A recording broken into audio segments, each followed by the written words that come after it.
Few days back ఏదో ఇంటర్వ్యూలో కొరటాల శివ గారు చెప్తుంటే విన్నాను, దేవరా సినిమా ఒక 300 lord of the rings kind of feeling వచ్చే సినిమా అని. అప్పుడు ఏదో అనుకున్నాను, కానీ దాని అర్థం ఇదన్నమాట. Hello guys, welcome back to film forecast. After RRR 2 years తర్వాత వస్తున్న మూవీ, సోలో హీరోగా 6 సంవత్సరాల తర్వాత వస్తున్న మూవీ. ఫ్యాన్స్కి, నార్మల్ ఆడియన్స్కి చాలా ఇంట్రెస్ట్ ఉంటుంది. ఆ మాత్రం క్రేజ్, ఆ మాత్రం హైప్ ఖచ్చితంగా ఉంటుంది. కానీ దాన్ని ఈ విధంగా యూజ్ చేసుకోవడం అయితే నాకు నచ్చలేదండి. ఈ టికెట్ రేట్లు ఏంటండి బాబు! దేవరా సినిమా టికెట్ హైదరాబాద్లో సింగిల్ స్క్రీన్ థియేటర్స్లో 300 ఉంది. ఎగ్జాక్ట్లీ చెప్పాలంటే టికెట్ రేటు 295. దానికి బుకింగ్ ఛార్జెస్ కలిపి మొత్తంగా 320 ఉంది. ఇంకా మల్టీప్లెక్స్లో అయితే చెప్పాల్సిన పని లేదు, 420, 470, ఇంకా కొన్ని థియేటర్లు అయితే ఇంకా ఎక్కువ కూడా ఉన్నాయి. దిస్ ఈజ్ టూ మచ్ అండి.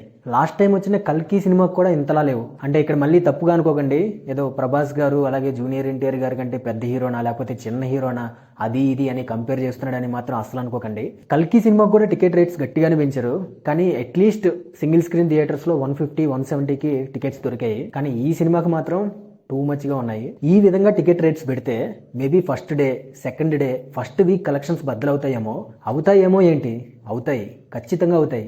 ఈ విధంగా టికెట్ రేట్స్ ఉంటే అవ్వకుండా ఉంటాయా? కానీ లాంగ్ రన్ లో కలెక్షన్స్ మాత్రం రావండి, ఇది మాత్రం నేను ఖచ్చితంగా చెప్పగలను. దానికి ఎగ్జాంపుల్ కూడా చెప్పగలను. కల్కి సినిమా కలెక్షన్స్ మీరు రిఫరెన్స్ గా తీసుకోండి. First day, first week collections మాత్రం అదిరిపోయాయి ఆ సినిమాకి. కానీ లాంగ్ రన్ కి వచ్చేసరికి మెల్లిమెల్లిగా డ్రాప్ అవుతూ వచ్చాయి. కల్కి సినిమాకి వెళ్ళాలనుకుని కూడా చాలా మంది ఆ టికెట్ రేట్స్ చూసి ఆగిపోయిన వాళ్ళు ఉన్నారు.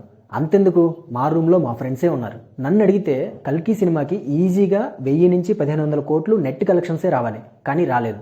ఎందుకంటే దానికి మెయిన్ రీజన్ ఈ టికెట్ రేట్లే. కల్కి సినిమా ఫేస్ చేసిన సేమ్ సిచ్యువేషన్, ఆ సేమ్ ప్రాబ్లం ఇక్కడ దేవరా సినిమా కూడా రిపీట్ అవుతుంది అనిపిస్తుంది నాకు. నేనైతే ఈ సినిమాని ఫస్ట్ డే టికెట్ బుక్ చేసుకుని వెళ్దాం అనుకున్నాను, కానీ లేదు, నా మనసు మార్చుకున్నా. ఒక వారం పోయాక టికెట్ రేట్లు ఏమైనా తగ్గితే అప్పుడు బుక్ చేసుకుని వెళ్తాను. నేనే కాదు, చాలా మంది ఇదే ఫీలింగ్లో ఉన్నారు. ఇంకా అంతకు మించి మనం చేసేదేం లేదు. వాళ్ళు దగ్గర మనం అస్సలే తగ్గేది లేదు. నన్ను అడిగితే టాలీవుడ్ సినిమా ఇండస్ట్రీ తనకు తనే కిల్ చేసుకుంటుంది in the name of first day, first week, advanced booking records అనే ఒక మోసలో పడిపోయి. చూద్దాం ఈ సినిమా విషయంలో ఏం జరుగుతుందో. సో అది friends, Devara part 1 cinema ticket రేట్ల మీద ఇవాళ మన ఫిల్మ్ ఫోర్కాస్ట్లో 17th షో. ఈ వీడియో మీకు నచ్చితే ఒక లైక్ కొట్టండి. ఈ టికెట్ రేట్లు చూశాక మీకేమనిపించింది? అంటే ఆ మాత్రం ఉండాలంటారా, లేక చాలా ఎక్కువ అంటారా, లేక ఈ సినిమా చూడాలనుకొని ఆ టికెట్ రేట్లు చూశాక నాలాగా ఆగిపోయిన వాళ్ళు ఉన్నారా? మీకేమనిపించిందో కామెంట్స్లో చెప్పండి. మా ఛానల్ని సబ్స్క్రైబ్ చేయడం మాత్రం అస్సలు మర్చిపోవద్దు. నెక్స్ట్ షోలో ఇంకో మంచి మూవీ అప్డేట్తో వచ్చేస్తాను. Until then, take care, see you all later, bye.